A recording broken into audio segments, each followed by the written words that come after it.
വേറെ ആരോട് എന്തോ സംസാരിച്ചപ്പോൾ അവര് വിശേഷം ചോദിച്ചപ്പോൾ ഞാനാ പറഞ്ഞു, ഇവളിങ്ങനെ നിന്നിട്ട് എൻ്റെ തട്ടണം. ഞാൻ എന്താ, ഞാൻ UKG പാസ്സായി എന്ന് പറ. UKG പാസ്സായി എന്ന് പറയാൻ.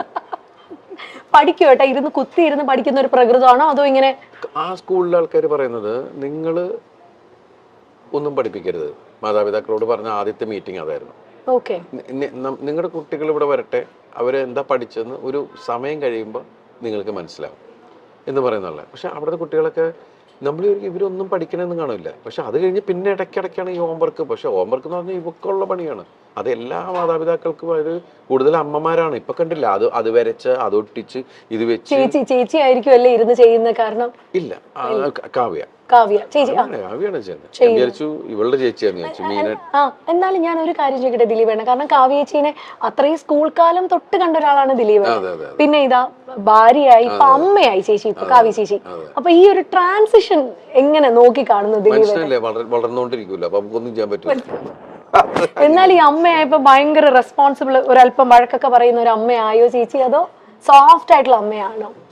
സോഫ്റ്റ് ഒന്നുമല്ല, പെട്ടെന്ന് അത് പണ്ട് തുടങ്ങി നമുക്ക് പെട്ടെന്ന് ദേഷ്യം വരുന്ന ഒരാളാണ്, ഷോർട്ട് ടെമ്പേർഡ് ആണ്. അപ്പം അത് ഞാൻ പറയാം, കൊച്ചുങ്ങളെ തല്ല, അങ്ങനെ വഴക്ക് പറ, അങ്ങനെയും ചെയ്യരുത്. അങ്ങനെ പറഞ്ഞ് മനസ്സിലാക്കിയാൽ മതി. പിള്ളേർക്കൊക്കെ നമ്മൾ ഏത് കുട്ടികളാണെങ്കിലും പറഞ്ഞ് മനസ്സിലാക്കി കഴിഞ്ഞാൽ അതിൻ്റെ ഒരു രീതിയിൽ അവർക്ക് മനസ്സിലാവും. അല്ല തല്ലപ്പെടുത്ത അങ്ങനത്തെ പരിപാടി മീനുട്ടിനെ ഇന്നവരെ തല്ലിയിട്ടില്ല. ഇപ്പം മീനുട്ടി പഠിച്ച് ഡോക്ടർ എന്ന് പറയുന്ന സ്ഥലത്ത് വരെ എത്തി. പക്ഷെ നമുക്ക് ദൈവം അനുഗ്രഹിച്ച് ഇന്നവരെ തല്ലേണ്ടി വന്നിട്ടില്ല. അവളെ വളരെ ഇതായിട്ട് വിളിച്ചു കഴിഞ്ഞാൽ അപ്പം തന്നെ അവൾക്ക് മനസ്സിലാവും, ടോൺ മാറിയാൽ മനസ്സിലാവും. അപ്പം അതുമല്ല, നമ്മൾ പല കുട്ടികൾ കുസൃതികൾ തന്നെയാണ്. ഇവക്കൊരടി കൊടുത്തിട്ടുണ്ട് ഞാൻ. കാരണം വെച്ചിട്ടുണ്ടെങ്കിൽ എന്തോ എടുത്തു വായില്ല, പക്ഷെ പിന്നീട് എടുത്തിട്ടില്ല. ആരെ പോയിട്ട് പുറകെ പോയിട്ട് പിടിക്കുക. അപ്പൊ ആദ്യം തുടരുന്ന് പറഞ്ഞു, പക്ഷെ നോക്കിയിട്ട് പിന്നെയും പോവുക. അപ്പോ അതോടുകൂടി അപ്പം. പക്ഷെ എനിക്ക് തോന്നുന്നു ദിലീപേട്ട ഭയങ്കര നേരം പോക്കായിരിക്കും ആളും കൂടെ ഉള്ള സമയത്തൊക്കെ. കാരണം വെച്ചാൽ ഞാൻ മീനാക്ഷി ഉള്ള സമയത്ത് ശരിക്കും പറഞ്ഞാൽ എനിക്കത് മിസ് ചെയ്തിരുന്നു. കാരണം ആ സമയത്ത് എൻ്റെ സിനിമകൾക്ക് ഭയങ്കര ഹിറ്റുകളും, ഞാൻ ഓരോ സിനിമയുടെ പുറകെ ഇങ്ങനെ കണ്ടിന്യൂസ് സിനിമയുടെ പുറകെ പോകല. അപ്പോൾ ആ സമയത്ത് ശരിക്കും പറഞ്ഞാൽ ആ പ്രായം എനിക്ക് ആസ്വദിക്കാൻ പറ്റിയിട്ടില്ല. ആ 2-3 വയസ്സ് എന്ന് പറയുന്നത് ശരിക്കും മിസ്സിങ് തന്നെയാണ്. അതെനിക്ക് ഇവിടെ കിട്ടി. കാരണം ആ സമയത്ത് ശരിക്കും കോവിഡ് എല്ലാം ആയിരുന്നപ്പോ എനിക്ക് അതിൽ വേറൊരു സങ്കടം എന്ന് വെച്ചിട്ട്, ഞാൻ 1.5 വർഷം പുറത്തേക്ക് പോകുന്നില്ല നമ്മളാരും. പിന്നെ ഞാൻ പോയത് നാദൃശ്വരം മോളുടെ ഐഷുവിന്റെ കല്യാണത്തിനാണ് പോയത്.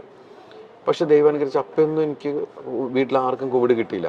അത്രയും ക്രൗഡിന്റെ ഇടയിലാണ് നമ്മൾ പോയിരുന്നത്. എത്ര ദിവസം ഉണ്ടായിരുന്നു ആ കല്യാണം. അപ്പൊ എല്ലാവരും ഭയങ്കര ആവേശത്തിൽ അതിന്റെ ഇതിൽ നിൽക്കണം. നമ്മുടെ വീട്ടിലൊരു കല്യാണം നടക്കുന്ന പോലെയാണല്ല.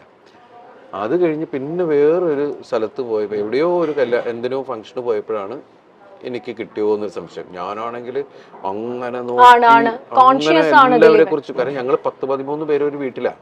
അപ്പൊ ഒരു സാധനം വന്നു കഴിഞ്ഞാൽ അതിനെ പിടിച്ച് മഞ്ഞളൊക്കെ മുക്കി മറ്റു എന്നൊക്കെ പറഞ്ഞ് ഒരുപാട് കാര്യങ്ങളൊക്കെ ചെയ്തിട്ടാണ് അടുക്കളയിലേക്കൊക്കെ പോണത്. അത് അങ്ങനെയൊക്കെ ഒരാളെ തൊട്ടപ്പം തന്നെ ഇത് അടിക്കുക. കൊച്ചൊക്കെ ശീലമായി, ജനിച്ചപ്പം തുടങ്ങി ഈ സാധനമൊക്കെ കിട്ടിയിട്ട് അതൊക്കെ ഇങ്ങനെയൊക്കെ ഇത് കാണിക്കണതാണ്. ഇങ്ങനെയായി. അതിനിടയ്ക്ക് ഞാൻ കൊണ്ടുവന്നു ഇത് വീട്ടിൽ, കോവിഡ് ഞാൻ കൊണ്ടുവന്നു. അത് ഞാനാണ്. എന്നിട്ട് എല്ലാവരും ചിരി തുടങ്ങി, ഭയങ്കര സൂക്ഷ്മമായിട്ട് നോക്കിയിട്ട് ഞാൻ കൊണ്ടുവന്നു പറയും. എനിക്കാണെങ്കിൽ മറ്റത് പറഞ്ഞാൽ ഐഡിയ എൻ്റെ പോയി എന്ന് പറഞ്ഞുകൊണ്ട് നമ്മൾ അലൻസിയറായിട്ടല്ലേ പറഞ്ഞു എന്ന് പറഞ്ഞ പോലെ നമ്മളിങ്ങനെ ഒന്നും മിണ്ടാൻ പറ്റാണ്ട് എല്ലാവരും ചിരിക്കുമ്പോ എന്താടാ ഉള്ള സംഭവം. അങ്ങനെ ഞങ്ങൾ 3 പേര് മാത്രമേ. അപ്പൊ ഈ ചെറുതും പെട്ടു, ചെറുതിനും പിടിച്ചു. അപ്പൊ പാവം 21 ദിവസം ഞങ്ങളുടെ മുറിക്കകത്താ, ഒരു മുറിക്കകത്ത്. അപ്പൊ 21 ദിവസം ഇരുന്നിട്ടാണ് പോയത്. അന്നൊക്കെ 21 ദിവസം ക്വാറന്റൈൻ ആയിരുന്നു അല്ലേ ഏട്ടാ? ശരിക്കും നമ്മളെന്താ വെച്ചാൽ അമ്മയുണ്ട്, താഴെ അമ്മയുണ്ട്. അപ്പൊ അതുകൊണ്ട് അമ്മയ്ക്കൊരു കുഴപ്പം, അമ്മയ്ക്ക് പ്രായമുള്ളതല്ലേ, എന്തെങ്കിലും പറ്റിക്കഴിഞ്ഞാലോ എന്നുള്ള ഇതിനകത്ത് നമ്മൾ അവിടെ തന്നെ ഇങ്ങനെ ഇരുന്ന് ഇതാക്കിയിരുന്നു. അപ്പൊ ആ സമയത്തൊക്കെ നമ്മൾ ഇവരിങ്ങനെ വാച്ച് ചെയ്തുകൊണ്ടിരിക്കലും ഒക്കെ ഉണ്ടല്ലോ. 2 ആ സമയത്താണ്. അതുകൊണ്ട് വെച്ചാൽ എല്ലാവരും വീട്ടിലുള്ളതുകൊണ്ട് പെട്ടെന്ന് മലയാളം സംസാരിക്കാൻ. തങ്കമണിയുടെ റിലീസിനെ പറ്റിയൊക്കെ മഹാലക്ഷ്മി, മീനാക്ഷി ഒക്കെ എന്നാ പറയുന്നു കേട്ടോ അവര്? അല്ല, എല്ലാവരും ഇപ്പൊ സോഷ്യൽ മീഡിയയിൽ ഇത് വരുന്ന മീനാക്ഷി ശരിക്കും നല്ല ആസ്വാദകയാണ്. ഇപ്പൊ എല്ലാ സിനിമകൾ കാണും, സിനിമ ലിമിറ്റഡ് ആയിട്ട് മീനാക്ഷി സംസാരിക്കാറുള്ളൂ. അധികം സോഷ്യൽ മീഡിയയിൽ അങ്ങനെ വളരെ സൈലന്റാണ്. എല്ലാ സ്ഥലത്തും കൂടുതൽ ലിസണറാണ്. എന്റെ പോലെയുള്ള ആള് തന്നെയാണ്. അങ്ങനെ എനിക്ക് തോന്നുന്നത് സ്വഭാവം കാവ്യയുടെ തോന്നി ഇവക്കുള്ളത്. അവള് ചെന്ന എവിടെയും ഭയങ്കര വർത്താനവും ആ ഏരിയ മൊത്തം അവളുടെ ഏരിയയിലാക്കി കളയും. എല്ലാ തമാശയൊക്കെ പറഞ്ഞ എല്ലാവരും അവളായിട്ട് ഒരു കംഫർട്ട് സോൺ ഉണ്ടാക്കി കളയും. അത് തന്നെയാണ് ഇവളുടെ സംഭവം. നമ്മൾ രണ്ടുപേരും വളരെ സൈലന്റ് ആൾക്കാരാണ് ശരിക്കും പറഞ്ഞു. അല്ല എന്തായാലും അതുകൊണ്ട് ഭയങ്കരമായിട്ട് ബാലൻസ് ആയി. ഇപ്പൊ ദിലീപേട്ടന് വേണ്ടി ഇതേ വെജ് ആണ് കേട്ടോ കൊണ്ടുവന്നേക്കുന്നേ. കഴിക്കട്ടെ, അതിന്റെ ഇടയിൽ ഞാൻ ആണ്. അല്ല ദേയ്പുട്ടില് ഫുഡിന്റെ കാര്യം പറയണം. ഇവിടെ ഒരു ഭയങ്കര വൈഡ് റേഞ്ച് ഓഫ് മെനു ആണ് ഇവിടെ ദേയ്പുട്ടിലുള്ളത്. കാരണം ഞാനും കെട്ടിയനും കൂടെ വന്നാൽ ദിലീപേട്ട പുള്ളി എപ്പോഴും കഴിക്കുന്ന ഇലയിലൂണാണ്. ഇവിടുത്തെ ഇലയിലൂണ് ദിലീപേട്ട ഏറ്റവും ഫേവറേറ്റ് ഫുഡ് ഏതാ? പണ്ട് എനിക്ക് അങ്ങനെ ഒന്നിനോട് പ്രത്യേകിച്ച് അങ്ങനെ ഒന്നിനോട് നല്ല ടേസ്റ്റ് ഉള്ളതെല്ലാം എടുക്കുക എന്നുള്ളത് തന്നെയാണ്. പിന്നെ എനിക്ക് ഇവിടെ ഈ പുട്ടുകട തുടങ്ങിയ സമയത്ത് ഞാൻ ഏറ്റവും കൂടുതൽ ഞാൻ ഇവിടെ വരുമ്പോൾ കഴിച്ചിരുന്ന പുട്ടും മാമ്പഴമാണ്. പുട്ടും മാമ്പഴവും ഈ പുട്ടിന്റെ കൂടെ മാമ്പഴം പഴം പോലെ നല്ല പഴുത്ത മാമ്പഴമാണെങ്കിൽ നല്ല രസമാണ് കുഴച്ച് കഴിക്കാൻ. അതുപോലെ നല്ല ചൂട് പുട്ടിന്റെ കൂടെ പാലും പഞ്ചസാരയും ഒക്കെ നല്ല ടേസ്റ്റുള്ള കാര്യങ്ങളാണ്. പിന്നെ നമ്മൾ പുതിയ പുതിയ വെറൈറ്റി ഒരുപാട് വെറൈറ്റികൾ നമ്മൾ ചിക്കനും പ്രോൺസും അത് എന്തൊക്കെ ഡിഷ് ഉണ്ടെന്നുള്ള സാധനങ്ങളൊക്കെ വെച്ച് ഡിഫറെന്റ് കോംബോകൾ നമ്മൾ ശ്രമിച്ചു നോക്കുന്നു. മില്ലറ്റ് പുട്ടുണ്ട് ഇവിടെ. Millet puttu, wheat puttu, ragi puttu, oats puttu. അപ്പൊ ആരേത് പ്രായത്തിൽ വന്നാലും ഇപ്പൊ ദിലീപേട്ട സിനിമകൾ നമ്മൾ പറയില്ലേ പ്രായഭേദം, അതാണ് പ്രായഭേദമന്യേ നമുക്ക് തിയേറ്ററിൽ പോയിരുന്ന് ക്ലീൻ നീറ്റ് ഫാമിലി എന്റർടൈനർ ആയിരിക്കും ദിലീപേട്ടന്റെ പടങ്ങൾ എന്ന് പറഞ്ഞ പോലെയാണ് ദേയ്പുട്ടിന്റെ കാര്യവും. ആര് വന്നാലും ഇവിടെ കഴിക്കാനുള്ള സംഭവങ്ങൾ മൊത്തം ഉണ്ട്. പിന്നെ ദിലീപേട്ട ഞാനൊരു ചെറിയ സെഗ്മെന്റ് ആണ്, വേറെ നല്ല നമ്മള് പുട്ടും ഇല്ല ഫോണാണ്. ഇപ്പോ നമ്മൾ ഫുഡ് റിലേറ്റഡ് ആണ്, തങ്കമണിയുടെ കാര്യങ്ങളൊക്കെ ചോദിച്ചിരിക്കുന്നു. ഇപ്പൊ ദിലീപേട്ട ഫുഡുമായിട്ട് റിലേറ്റ് ചെയ്ത് ഞാൻ 4 ചോദ്യം ചോദിക്കാൻ പോവാണേ. ദിലീപേട്ടൻ എന്താന്ന് പറയണം. കടങ്കഥകളാ പണ്ടത്തെ മലയാളത്തിലെ. അതെന്താണ്? എല്ലാ ഫുഡാണ്. ഇതിന്റെ ആൻസർ വരുന്ന എല്ലാ ഫുഡാണ്. ദിലീപേട്ടന് കിട്ടും.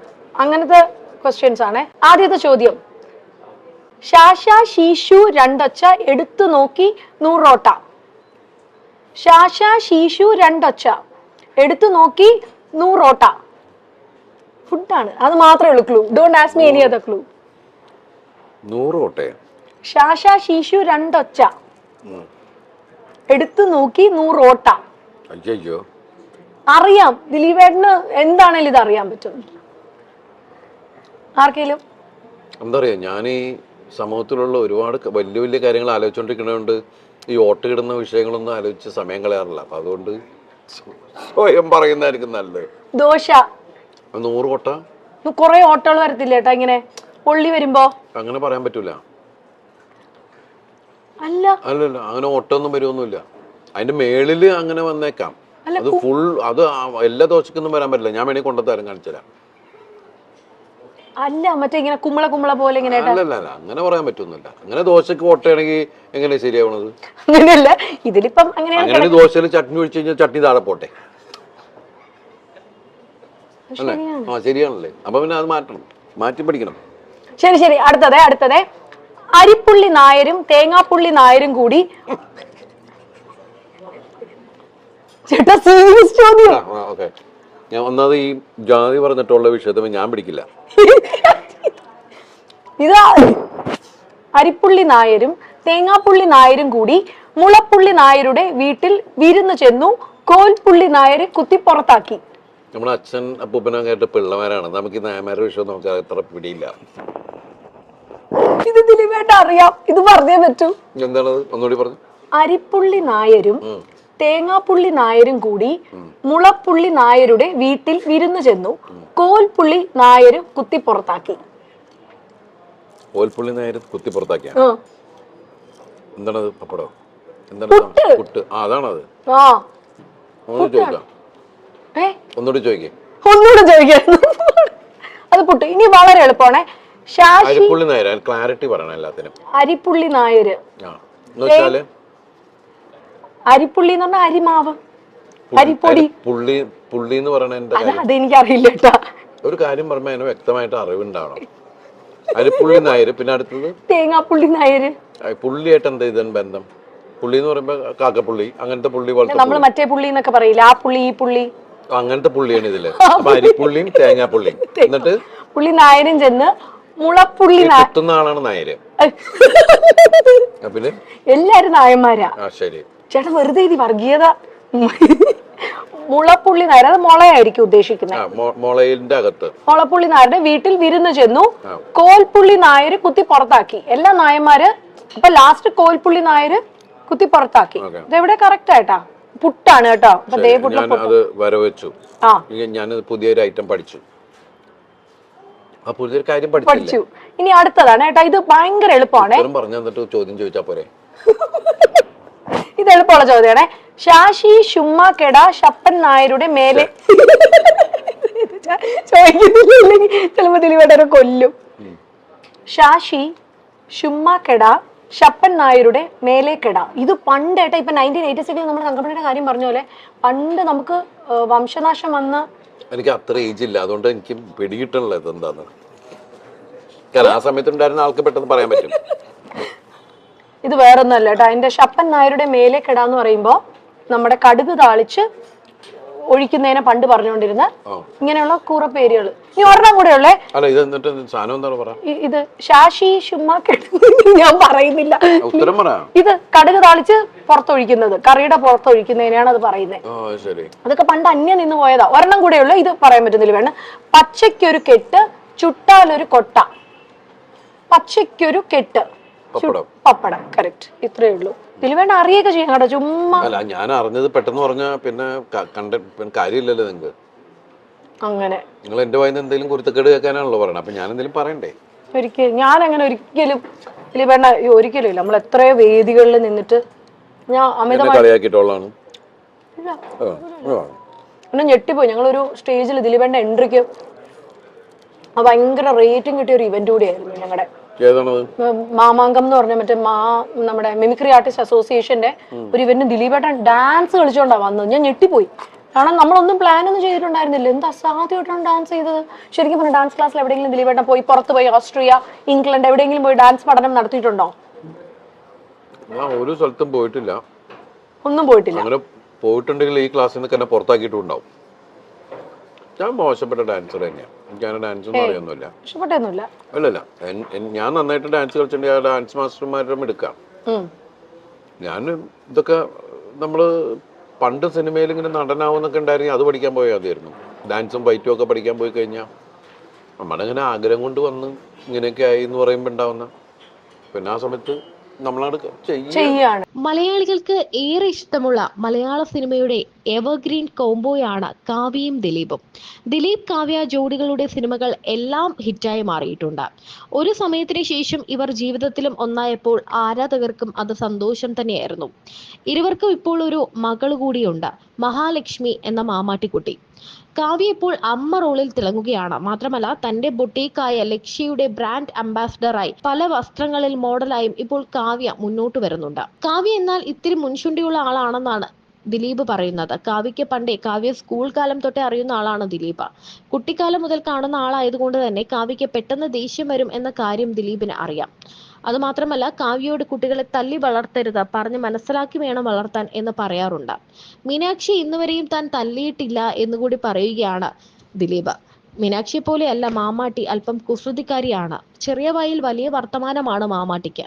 രണ്ട് മക്കളെയും ഒരുപോലെയാണ് കാണുന്നതെന്നും ദിലീപ് പറയുന്നു.